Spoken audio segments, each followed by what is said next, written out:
flying. FCC, or the FAA, has opinions about that. Now, you do have the problem of one device avoiding another device, but everyone wants to avoid each other. And there's even a design for GPS and radios where every moving object in the air says, I'm going that way. Is anybody else going that way? Are we going to collide? And if there is, they send out an alert, and you're on a collision course for this, so then they avoid. That's because flight control has become such a nightmare. All right, I'm ready to start talking about gun control. They've dropped significantly dropped their requirements. They're going more for their hiring. So, in my experience and opinion, I feel like there are three different primary approaches and kind of a fourth to arguing against gun control. So, I'm sure we all support gun rights, but when we're debating our friends, neighbors, coworkers, and all that, or debating in a big stage against those who support gun control, depending on their personality and perspective and their politics and everything, they might respond better to one or multiple of those three or four different perspectives. So the first one that I list in the book is the Constitution. The Constitution says in the Second Amendment, obviously, the right of the people to keep and bear arms shall not be infringed. So pretty simple.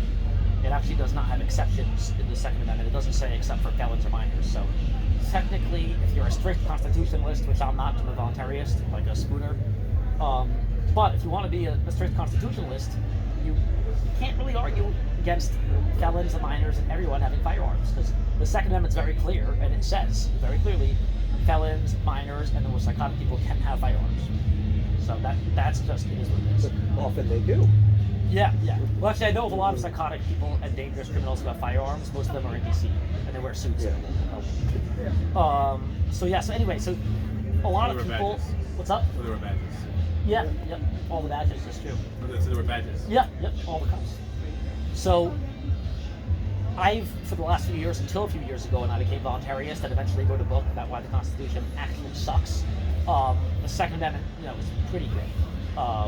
It's pretty clear, but overall, it's pretty tyrannical. But this was my go-to argument, I think. I said the Constitution, this is why we should have no gun control. But then people talk about case law, and obviously we have gun laws. There are like 1 million federal gun laws. Most states have gun laws. Thank God in New Hampshire we have no gun laws, except not carrying in a courthouse. You can carry everywhere else, and there's no laws. Just don't use it to shoot people unless it's self-defense. Very simple. So all the laws that apply here are federal.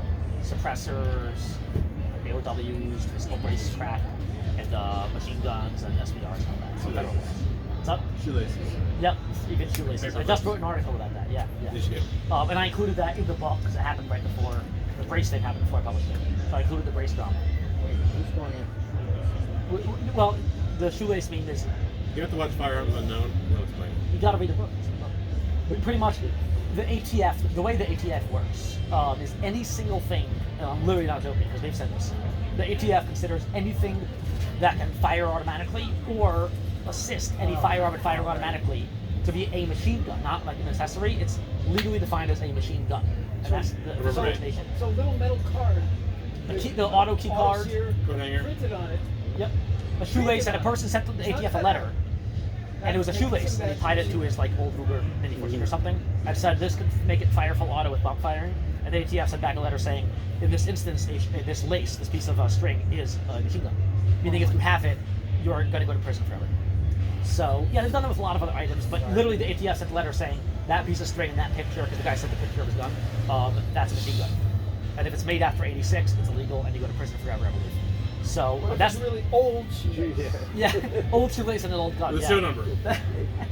Yeah, so the ATF is ridiculous. But that's the problem, and a few of the issues with the constitutional argument against gun control, the reason I think it's the worst of the three, is number one, the courts have given themselves the power to interpret the Constitution, and the brilliant Supreme Court justices, 5 lawyer politicians in black robes sitting in DC with their gods, have interpreted the Constitution via McDonald and DC versus Heller and some other cases, to say that, yeah, the Second Amendment gives you some rights, but we can control some reasonable restrictions, whatever bullshit.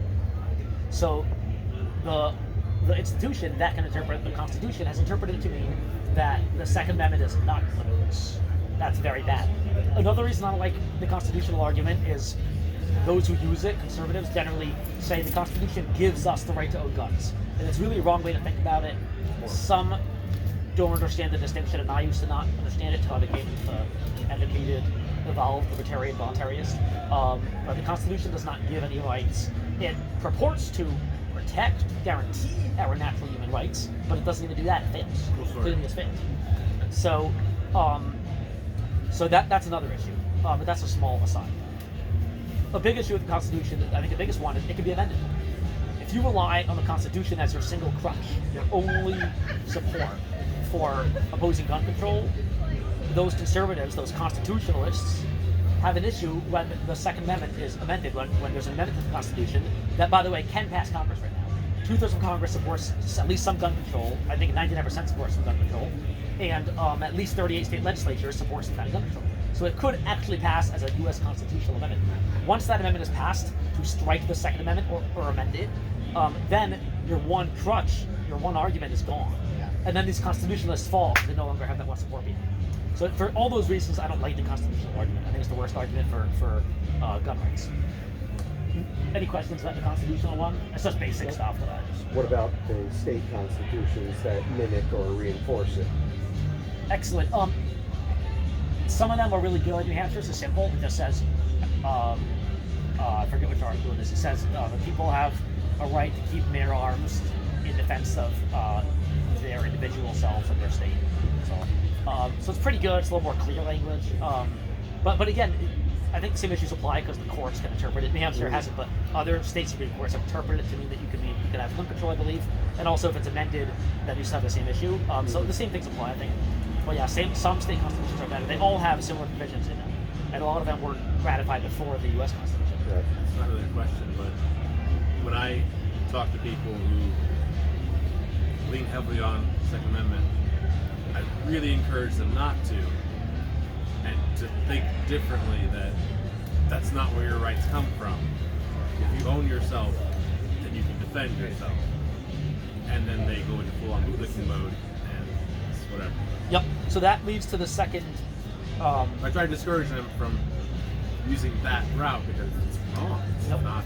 So natural rights is the second one I listed, and using the natural rights argument, I think, is the best, and it's my favorite argument. So I tell people that we have natural negative rights. Yep. If you don't own yourself, then whatever. Yep. So everyone here familiar with negative rights? No. The basic element, I explained in the book a little bit.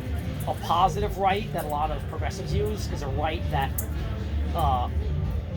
pushes onto someone else an obligation to do something affirmatively for you. So if I say I have a right to free education and free healthcare, it sounds like it makes sense, but that necessarily requires something material to be given to me via taxes, redistribution, to pay for my healthcare and my school and my house and everything. It's a right, it's an entitlement, something you think you're entitled to. Those aren't rights. Yeah, those aren't rights, those are redistribution, or called positive rights. Negative rights are things that require no action by another. So when I say I have, and they're essentially infinite, the big ones are like property rights. I have a natural right to property, it's a negative right because in order to comply with it and respect my right, it takes inaction.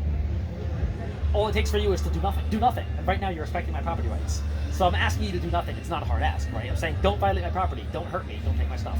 So those are natural negative rights. It's really just the one is property rights, self-ownership, and everything stems from that, obviously. So I could say I have a natural negative right to breathe air, and you can't stop me, you can't choke me out when you violate that.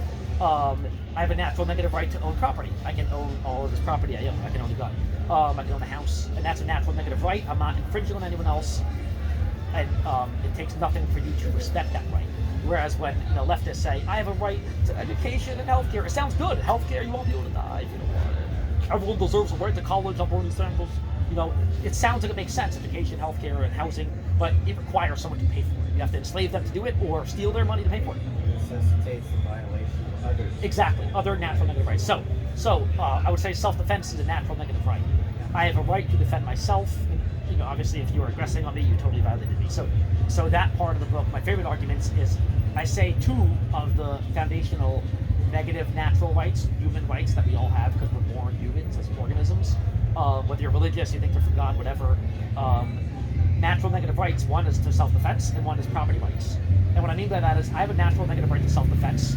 All humans have it, all animals have it, a lot of plants have it. Remember when we were 5, we watched videos of the Venus flytrap plant, the other plants, the other toxic plants. Some plants are seriously self-defense. They do it.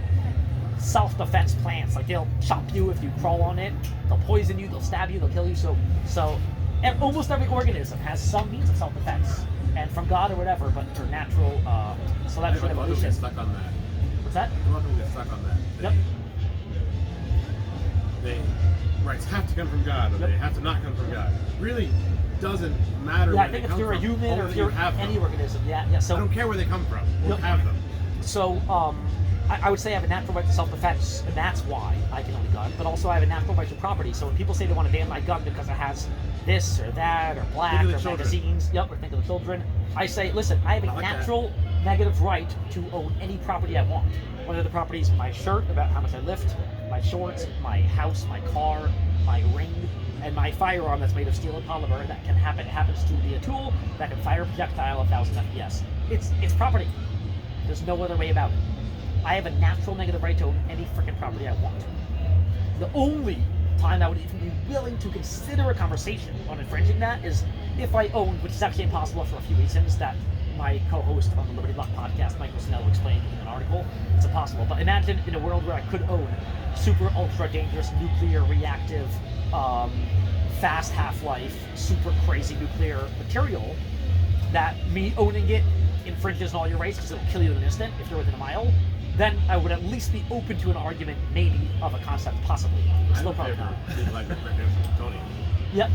Now, my friend explained that to get it, you have to have like billions of dollars, like 50 years of actual tremendous chemistry background as a professor in a lab, like a PhD level, a few other things, and for it to not kill you when you bring it back to your house, you have to have the case for it, like a special case to keep it in with your steel walls. I don't know, but he explained in an article, and it's on. But provided you keep it in the case, it's harmless. Yeah, So but if you were to have it in your house, I say any property, but I have the tiny caveat, tiny asterisk in the book.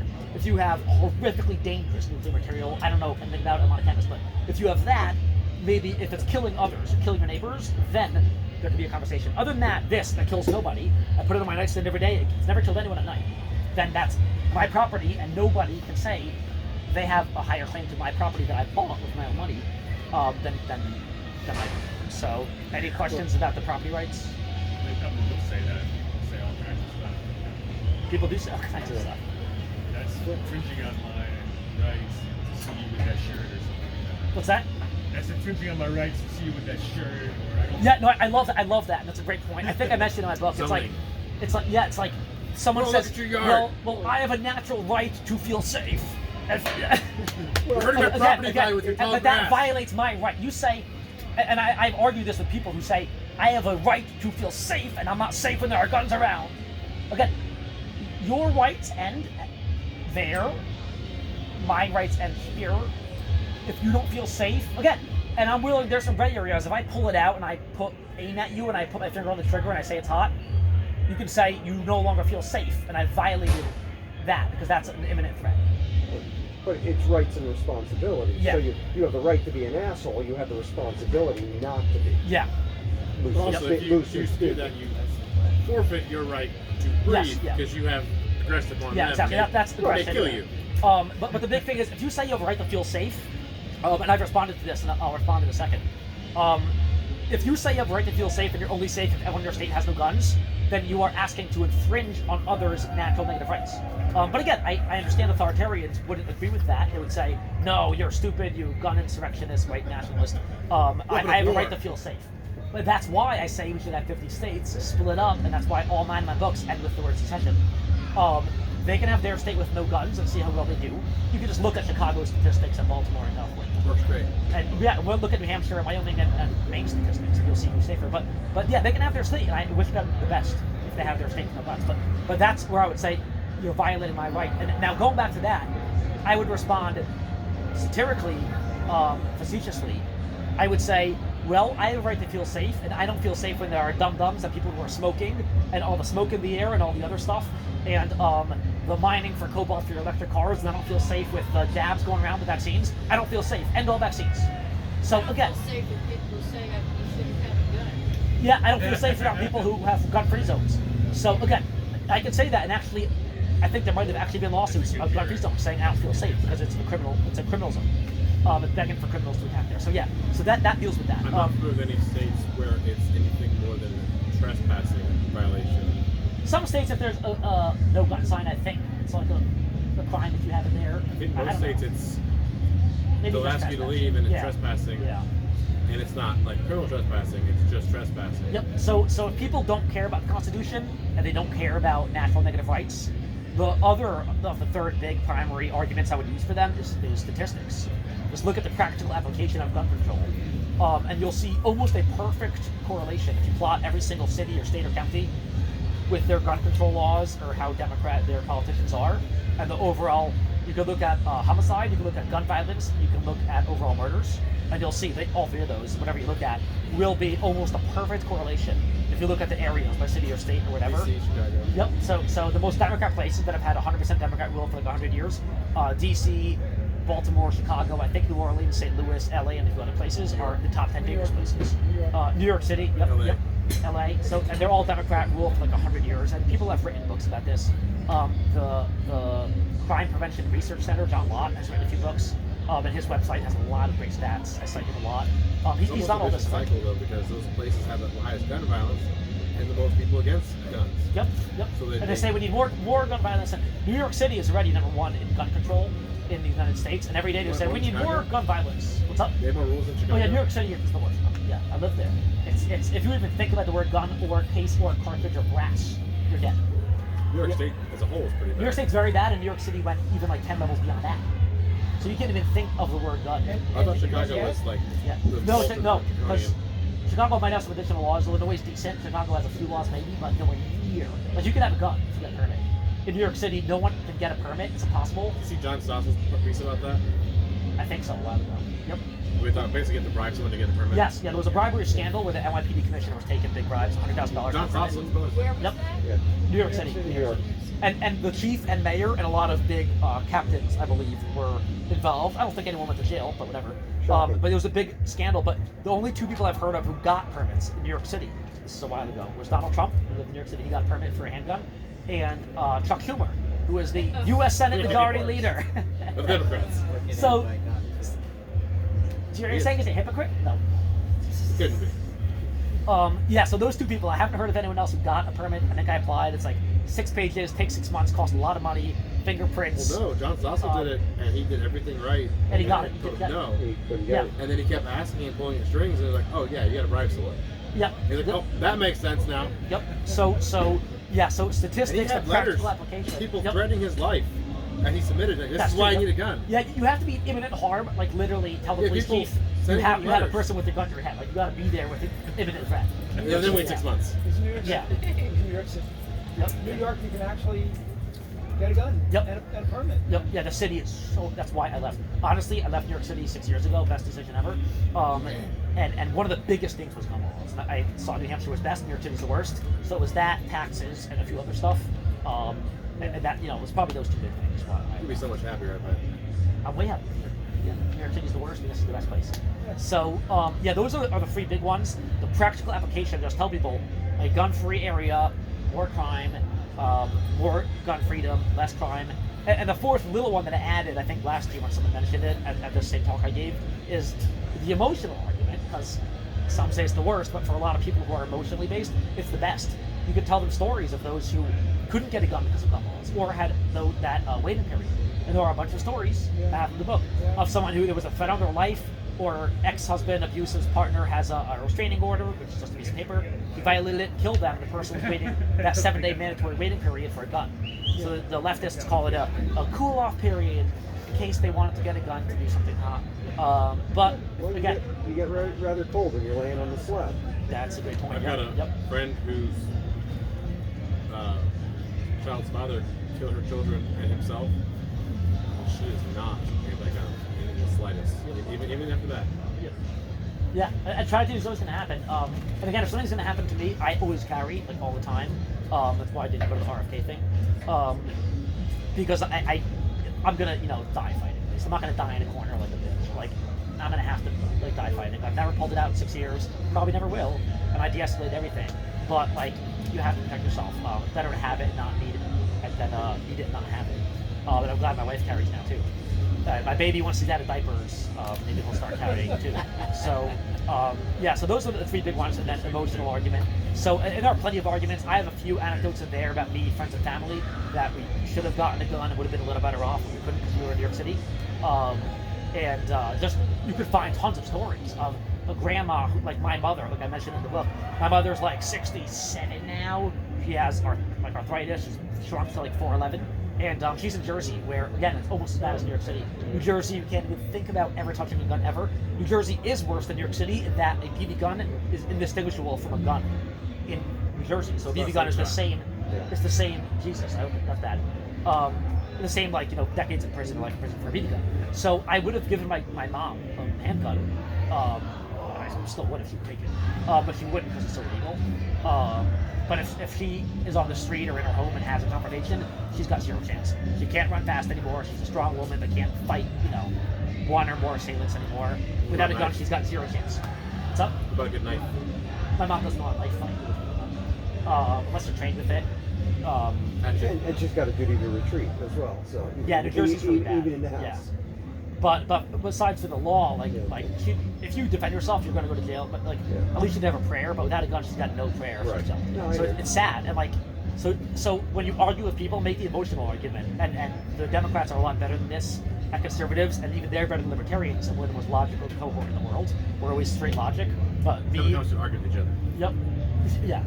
Cannibalizing. We all have to get better at using the emotion. So you can cry, my mother, she needs a gun, she was attacked, and you can make it emotional. And I can do the same thing. I can say, and this is true, I can say my wife's elderly immigrant parents who are both suffering from cancer are elderly, and they're both 70 and 75. I'm not my wife's dad and mom, and they live in New York City, and they can't fight very well anymore. They're elderly, and if they're ever attacked, they're going to die. With the gun, they got to pray. So, and you can make it as emotional and cry if you want, if you're a good actor, but the emotional argument, yes? They should live in a state-run hospital. What's that? They should live in a state-run assisted living place, so they're safe and protected. That's what a statist would say. Yeah. So those. People, don't kill me. Yeah, those are. You're not a real libertarian. We appreciate your kind. Into the wrong town. Yes. So I think those are like the four arguments to use. And I would love any feedback or any questions. I can't get my mother on board with firearms at all. Can't or you can? Cannot. If she reads that book, she's guaranteed to support it. And if she doesn't, you'll get your money back somewhere. With big mark. But yeah, yes. Actually, I think what I said that kind of does point to something really tricky, because they say the craziest stuff that is supposed to just need to turn around any kind of logic, any kind of grounded reasoning. Is well, the state will take care of it. And I struggle with how to respond to that kind of stuff because they just up the ante constantly. Like my dad? Yeah, you mentioned a great point, a phenomenal point. I think I mentioned in the book about natural rights in the Constitution.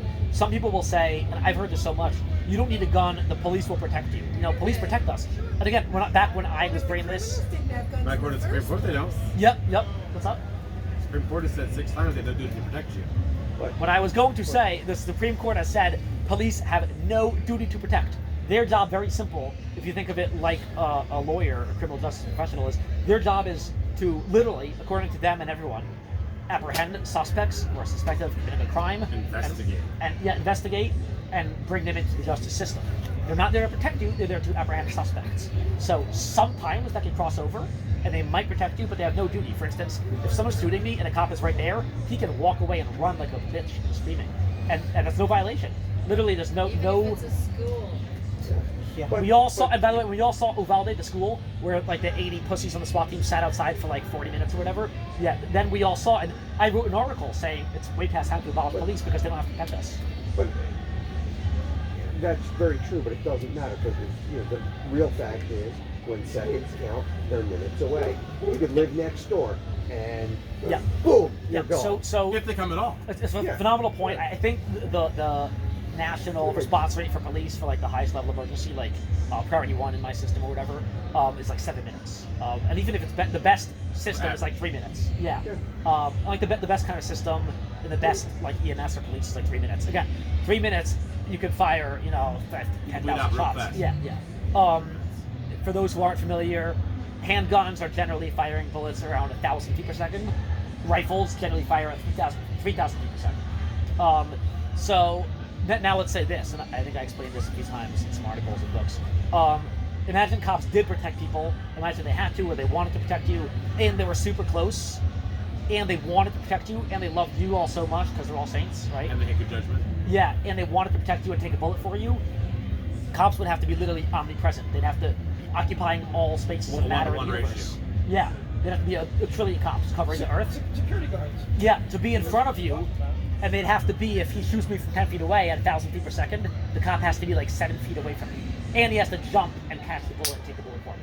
So even in like a world where cops had to and or wanted to take a bullet for you, which no cop wants to, they don't even want to protect you or even help you, they can't literally unless they're omnipresent. And who here wants a trillion cops to be omnipresent? No thanks.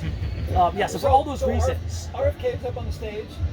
There's a security guy there. There's a security guy sitting there watching down the aisle. There's another guy over there, another guy over there. And Plus all the guys outside. they're not wearing ties. They're all wearing suit jackets. And they all have a particular pin, which is like just 2 bars. So very obviously they're scanning the crowd, waiting, watching. That's what it takes. Yep. But yeah, ultimately we're all responsible for our own security. I mean, and again, it's a libertarian thing of not relying on others for that help, like a mommy. Like we all take everything into our own hands as independent, self-directed people. So what the 3 techniques? What are we up to now? I don't think.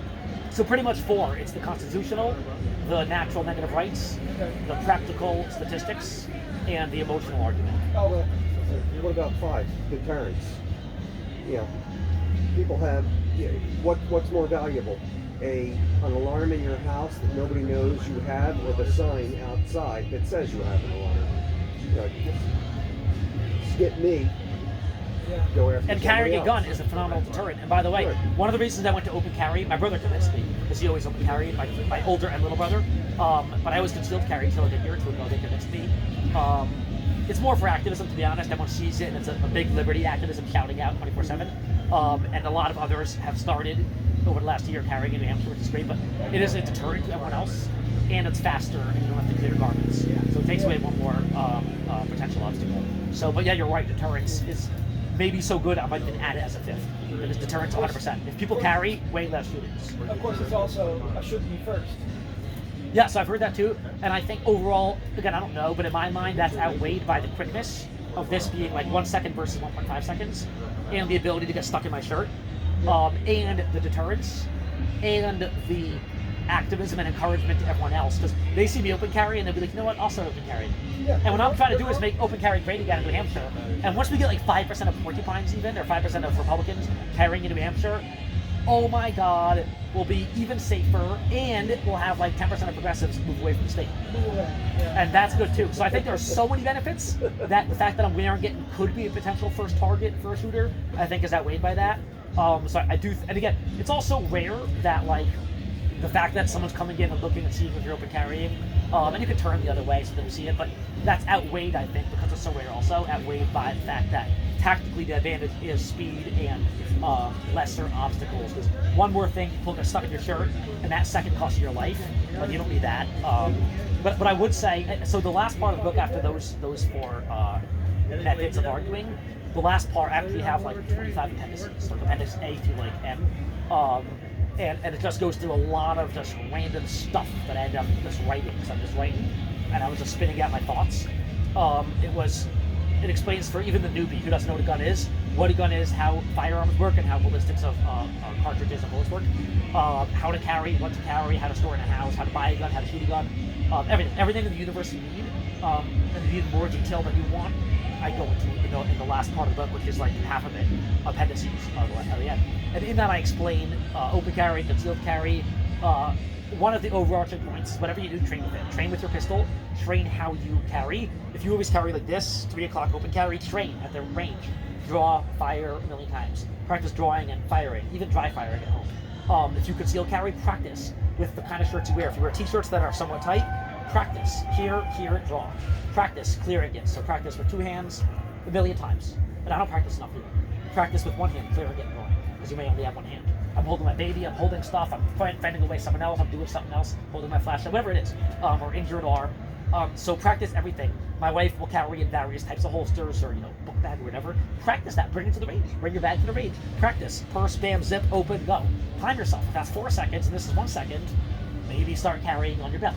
If you have an ankle holster, they're great, they're comfortable, they're concealed, but you have to stop. You can't be running while you draw, and it takes 5 seconds. You gotta pull up your pants. Yeah. Unless you wear super duper ultra wide pants or a skirt, which would be weird. So all these things, the more deep concealment, and I have super ultra deep concealment holsters, but it takes a bit of time to get to them. So pick so the things, and I mentioned all that holsters, how to look into one. There are like 5 characteristics. How concealed is it? If you want to conceal, it's got to be concealed. If you want to, how comfortable is it? And it's very important. Or if you live in New York, it has to be concealed. That too, yeah. And the comfort's important because when I first got a gun, I got a G19, and it's a full size essentially, like just about full size. And I couldn't get it comfortable, so I didn't carry it. If it's not comfortable, you will not carry it. If the holster takes a long time to put on, like my Glock 19 holster, or if it's not comfortable, if it's pushing into your hip all day, you won't carry it. After 2 days, it'll be in your drawer. I've seen it a million times. I did it for a while. If it's in your drawer and you're out and about, it does nothing for you. It's not protecting your drawer. Also, remind you, open carry, they do make holsters that are nearly impossible for someone else to draw in. Yes, so there are open carry holsters that have good retention, where you have to do certain types of things that you're used to, and someone who tries to grab it will not know how to do it, and also may not have the angle, because you actually have to be here. So they would have to be like inside of your butt to grab it. And if you let someone get inside of your butt, then it means your awareness is so bad you shouldn't carry a gun. To carry it, especially open, you have to have great awareness. I always know who's around me. My brother, who's also a medic, was dealing with an intoxicated person on drugs the other day, today, and he open carries, and he was very cognizant to not let the person hear his firearm. He carry one of the higher level holsters. I think he has retention, yeah. Push button or whatever. Yeah, but still, so you made sure he wasn't close to it, and you always have to make sure he goes around you. So I always know who's around me. Working 911 in New York City, the Bronx, for a while, I had to have good awareness. If I didn't have good awareness, I'd be dead. So my brother and I have good awareness. But yeah, if you're going to open carry especially, you have to know who's around you, what's going on, know your exits and all that. Be against the wall so you can see your field of vision, all that stuff. It's common sense, you would learn. But yeah, so I go into all holsters. It has to be concealed, it has to be comfortable, it has to be readily accessible. So if it takes you 15 minutes to get it out from here, not that one you draw through your thing. Yes, that carry and some other stuff. Yeah, it's slow. So again, you're sacrificing one for the other. So there are like 5 elements, and you may not get all of them. This one's not concealed, but it is very fast, pretty comfortable enough I wear it every day. Sometimes it punches me a bit, but I wear it. It's comfortable, it's fast, and the other big thing is safe. It has to be safe. So it's loaded, so I won't take it out. Some holsters are soft or leather or other, faux leather, ply, whatever. Yeah. So the soft ones would be like leather and stuff, and they don't really cover the trigger, so the trigger could be depressed. So they're considered less safe. Kydex, so plastic, they're form-fitted for the exact gun. So this is made for a SIG 365. Is that a soft holster? Sort of. Oh! You can get Kydex, then you can form as well. No. 20 pounds. Alright. Thank you. Yeah, I'll still keep the muzzle down. Yeah, so this is like a bit of a softer one. You mind if I put it downwards? Hang on, I'm showing you, and you're distracting me. Ooh, interesting. 3D printers. And it turns to soft sole. Nice. Fantastic. Yep. Good. Nice. Yeah, so in the book I go through one of the first appendices is gun safety. The 3 big rules everyone has to know is always keeping the muzzle in the safest direction. So I instinctively pulled it out and kept it down here. So even if it's in a holster, it's always going to be pointed at the safest direction. In this case, I believe it's the ground. The second one is keep your finger off the trigger. What's up? Yeah, just because so much of it. Yes. I have to say, I really get disturbed by how often I see guns being pointed at other Yeah. people. It really bothers me. And, you know, I'm extremely pro-gun, but I would entertain an ordinance that gives someone a fine just for pointing a gun in an unsafe direction. I mean, I think the gun owners need to get a lot better about Yep. that. I think almost everyone I've met is fantastic, and some who are a bit more lax, you know, they're told, you know, almost everyone I've seen has phenomenal muscle discipline. But you're right, Make even mistakes. one mistake, they did a mistake. But the great thing about having 3 rules is that, like you'll notice, yeah, like the muzzle was pointed that direction, which I didn't love, but he kept his finger off the trigger, and he treated every gun loaded, and he knew, you know, what the target was. So the 3 rules are keep your finger off the trigger, keep your muzzle in the safest direction, and treat every gun that is loaded. So, and he was loaded, he knew it was loaded. So again, like, even if you mess up on one rule, which everyone has, and I've messed up on 1 or 2 rules, You have the third. exactly, I had the third that saved me. I was at a range, and I had my finger on the trigger when I shouldn't have. I thought I was empty, and I miscounted, and the slide didn't lock back, but doesn't always, and I had one left. So I kept my finger on the trigger.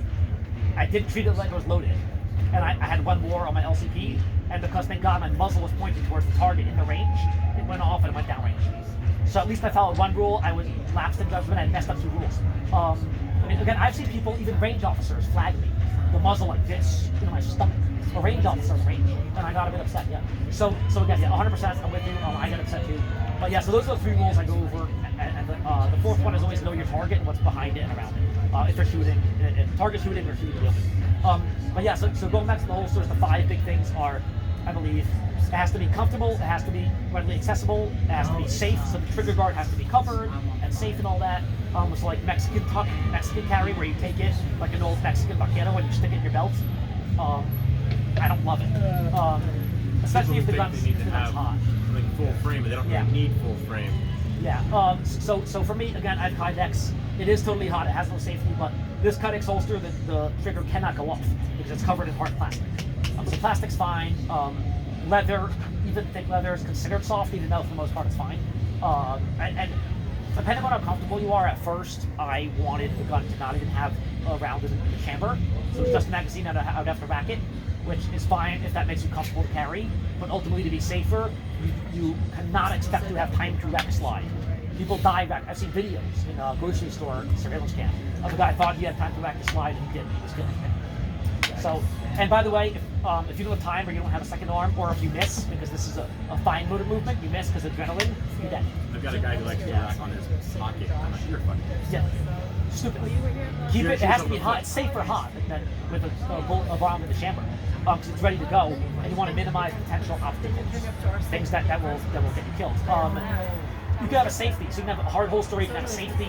My wife has the same exact gun, SIG 265 with a safety. But when she trains draw, safety flips off, and then fire. But it's one more thing that if you miss, you can get wrong. So some say if safety makes you safer. Personally, I think it makes it less safe, because while you're flicking the safety and missing, you're getting killed.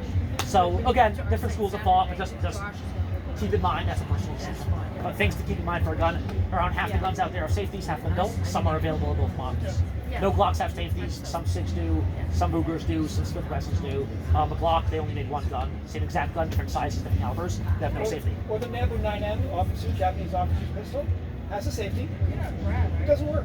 What was that gun? The Nambu 9M officer's pistol, if you press, there's a bar, an external bar. If you press on it, even when the safety's on, it'll fire. Jeez.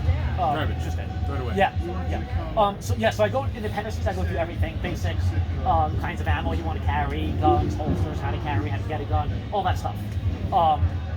So yeah. Any other big questions? Awesome. All right. If anyone has any questions, I love talking about guns. It's my favorite thing in the universe. I got a bunch, and I love carrying, and I love getting people trained and comfortable carrying. So whatever it takes to get comfortable, I carried totally unloaded 100% for a few weeks because I was so freaked out. Until I started realizing the trigger won't go off. And I had a hard holster at first, a hard shell. And then I started getting more comfortable. By quality, so you know it won't happen. What's that? By quality, so you know that they're drop safe. Yeah. because you will drop it. Yep. I left it there, sitting out, just like a black one. Do you live in New Hampshire? Yes. No, No, not you? All right, feel free to find me anytime. I'm at RV1, and I'll give you all my info. If you have any questions about guns or anything, please let me know. Thank you. What's that? You know, we got the 4 cases. Yep. Rule number 5 is never try to Oh, yes, excellent one, yeah. Yeah, if it's falling, let it fall. If you try to catch it, you're going to catch it by the trigger. A brilliant FBI guy was once dancing in a club in Denver, and he was dancing, and he violated, like, all of the rules, and I think he was drunk, but whatever. Which is another rule. Maybe don't carry if you're going to get very drunk. When I get super duper drunk, I don't really carry much. But he had like a soft holster with no retention, and it wasn't on his belt. So it has to be secure to my belt, secure, and it has to be secure in the holster. Makes sense, the holster's on the belt, this is in the holster. And it can't come out. If I dump it, it won't come out. I have to do a backflip, it takes a certain amount. Most holsters, the hard holsters, the leather is leather, but the plastic holsters, most have adjustable retention. With a screw, you can make it tighter or looser. Some want it to be hard to pull out, some want it to come out easily. But whatever. Mine is like somewhere in the middle. I can pull it out, not that hard. Anyway, if I dump or run, it won't come out.